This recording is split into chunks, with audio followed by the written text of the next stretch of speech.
Israeli occupation forces have completed the encirclement of Rafah in southern Gaza as part of a broader operation to seize more territory in the occupied enclave. The military said the move is accompanied by large-scale evacuations of the civilian population. Footage released by the Israeli army showed troops moving through rubble and entering empty buildings in Rafah.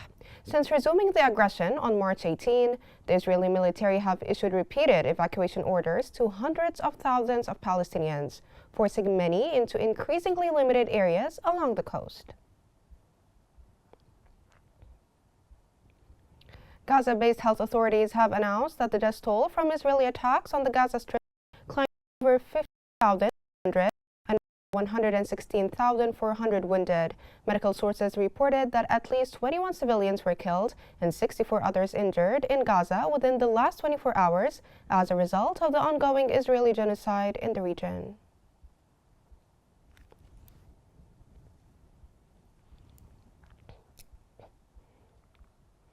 The Gaza Media Office has issued a warning about an impending environmental disaster, citing the ongoing destruction of water and electricity infrastructure by Israeli forces.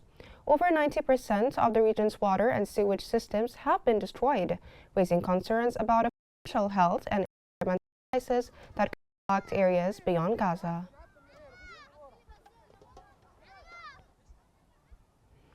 The United Nations Special Coordinator for the Middle East Peace Process, Sigrid Kaag, says more than 60,000 children under the age of 5 in Gaza are currently suffering from malnutrition.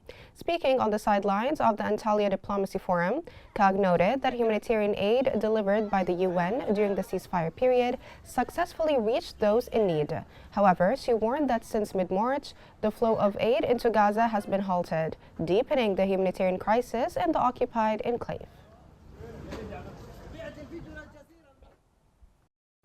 Foreign ministers and representatives from countries at the Antalya Diplomacy Forum have praised the efforts of Egypt, Qatar, and the United States in facilitating a ceasefire, describing these actions as crucial for advancing reconstruction in Gaza. In a joint statement issued at the conclusion of a ministerial meeting, participants urged for the unification of Gaza with the West Bank, including East Jerusalem, under the Palestinian Authority. The need for both political and financial support for the Palestinian Authority to help it fulfill its responsibilities across Gaza and the occupied Palestinian territories.